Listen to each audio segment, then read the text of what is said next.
Hello, Acho. Let's read out the questions. Question says a charged particle is free to move in electric field.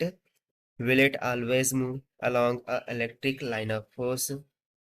तो यहाँ पे बोला जा रहा है कि एक चार्ज है, पार्टिकल है, वो इलेक्ट्रिक फील्ड से फ्रीली मूव करता है. सो क्या वो हमेशा along the electric line of force he move करेगा? सो हमें रीजन डिराइव करना है. तो चलिए देखते हैं हम इसको सोल्यूशन से. But before of that, let's talk about the key concept which we are going to use here for this question. So यहाँ पर हम electric force concept का use करेंगे. That is when a charge enters to electric field, it experiences a force due to electric fields, and that force is called it as electric force, which is given by F is equals to charge times of the electric field. So माना कि जो electric field है वो along this direction है, along the horizontal, इस तरीके से. जैसे ये इलेक्ट्रिक फील्ड हमने यहाँ पर डिक्टेट कर दी है. अब कोई भी एक चार्ज को हम यहाँ पर एंटर कराते हैं. So let's suppose we are just entering positive charge into this electric field. So यदि चार्ज पॉजिटिव होगा, सो ऑब्वियसली इस इलेक्ट्रिक फील्ड के द्वारा इस चार्ज पर इस डायरेक्शन में एक फोर्स लग रही होंगी, जिसको हम कह देंगे इलेक्ट्रिक फोर्स. ठीक है, जिसे हम कह देंगे इलेक्ट्रिक फोर्स. और ये हमें कैसे डिराइव होती है?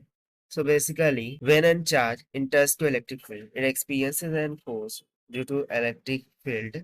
और वो electrostatic force F of E is equals to Q times of E के इक्वल होता है. Now from Newton's second law of motion, force is equals to mass times of acceleration होता है. बट यहाँ पर फोर्स इज इक्वल टू क्या है? Q times of E है. तो दोनों को यदि हम इक्वेट कर दें, इसको हम F ऑफ E मानते हैं. सो दोनों को इक्वेट करने पर हमें मास टाइम्स ऑफ एक्सेलरेशन ये Q टाइम्स ऑफ E के इक्वल मिल जाएगा. Therefore the acceleration for the particle will be comes out equals to QE divided by M के इक्वल. सो बेसिकली ये जो acceleration QE divided by M है, ये इस बात को इंडिकेट कर रहा है कि जब पार्ट एंटर करेगा इलेक्ट्रिक फील्ड में, so it is may not be possible that it will go along the line of force. It can be turned into any one of the direction. क्योंकि देखिए basically direction तो define करें तो ये direction हो जाएंगी x direction, और इधर जो वर्टिकल होंगी वो vertical direction V of Y होंगी. सो बेसिकली इलेक्ट्रिक फील्ड के द्वारा जो लगाई गई फोर्स है उसके कारण से ये एक पैराबोलिक पाथ कवर कर सकता है while entering to the electric field. और यदि वर्टिकल कंपोनेंट जीरो हो जाए, सो उस टाइम पर फिर जो हॉरिजॉन्टल कंपोनेंट है वो सिर्फ और सिर्फ along the line of force होगा. And then in that case we can say कि particle will freely move along the electric line of force. So therefore यहाँ पर सिंपल सा आंसर फिर क्या हो जाएगा?